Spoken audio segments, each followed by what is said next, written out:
You don't know half of what you think you know. If you think that I have to pay homeowners insurance and property taxes at closing, you're nuts. You're fired. That is an actual conversation that I just had with a client over the phone just a couple of days ago. Hi, I'm Monique Gilbert, Associate Broker, Team Leader of Team Matchmaker at Berkshire Hathaway Home Services. I was completely blown away when I had this conversation. I was working with a buyer that I had not met in real life, and we had done some virtual showings, and we were putting together an offer. Amazingly enough, in this market, it was on a home that didn't have any other offers, and so I said to my buyer, do you need any seller concessions?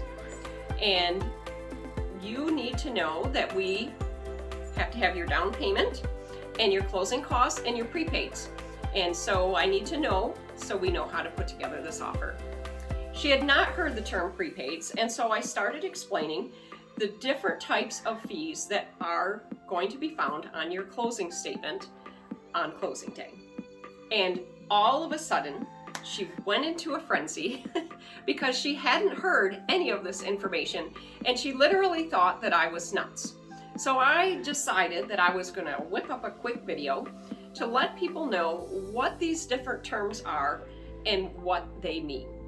So a down payment is essentially a percentage of your loan. If you're doing VA or rural development, likely it's going to be a 0. If you're doing FHA, it'll be 3.5% down payment. If you're doing conventional, it can be really anywhere from 1% up to 20%, depending on who you are, who your lender is, and what your financial situation is. So it is percentage based, and that is a down payment. Closing costs, sometimes called impounds on a closing statement, are going to be those fees that are associated with originating your mortgage and closing your mortgage from your lender and the title company.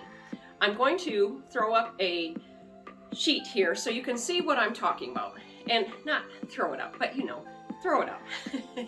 So you can see those kinds of fees, a loan origination fee, what your title fees are, those kinds of things are called closing costs. Then there are what are called prepaids, which those are things that you pay in advance. And those are going to be homeowners insurance and property taxes. So regardless of where you live, you are going to have to pay homeowners insurance if you have a mortgage, and you are going to have to pay property taxes in the state of Michigan anyway. And so if you have an escrow account, that is a portion of your mortgage is going to be set up to collect every month 1/12 of your homeowners insurance and 1/12 of your property taxes. But the deal is you have to have insurance when you close, right? And the mortgage company has to have in your escrow account the amount of your property taxes due whenever they come due. And so if your, let's say for sake of easy math, your homeowner's insurance is $1,200. You are going to either have to, on closing day, pay that $1,200 of homeowner's insurance, or you're going to have to pay it in advance, prepay.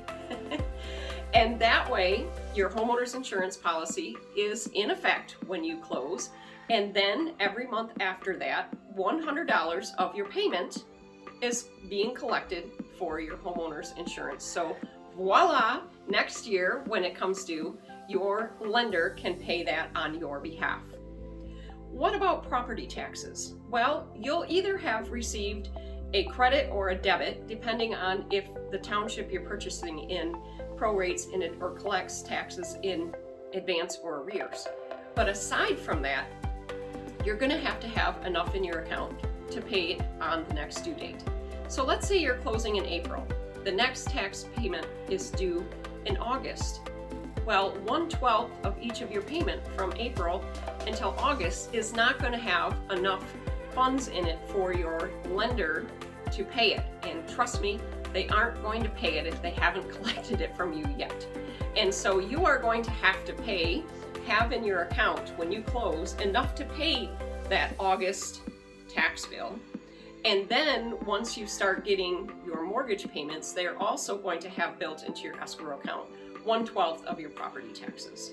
So when you come to closing, you're going to have your down payment, which is percentage based, and you're going to have your closing costs, which are going to be those expenses related to closing your loan from your lender and from the title company.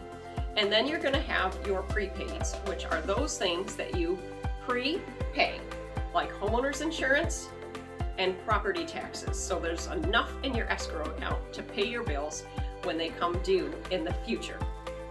It's really a good idea to have a chat with your loan officer or your realtor to make sure that you have enough money in your account that you aren't feeling stressed on closing day.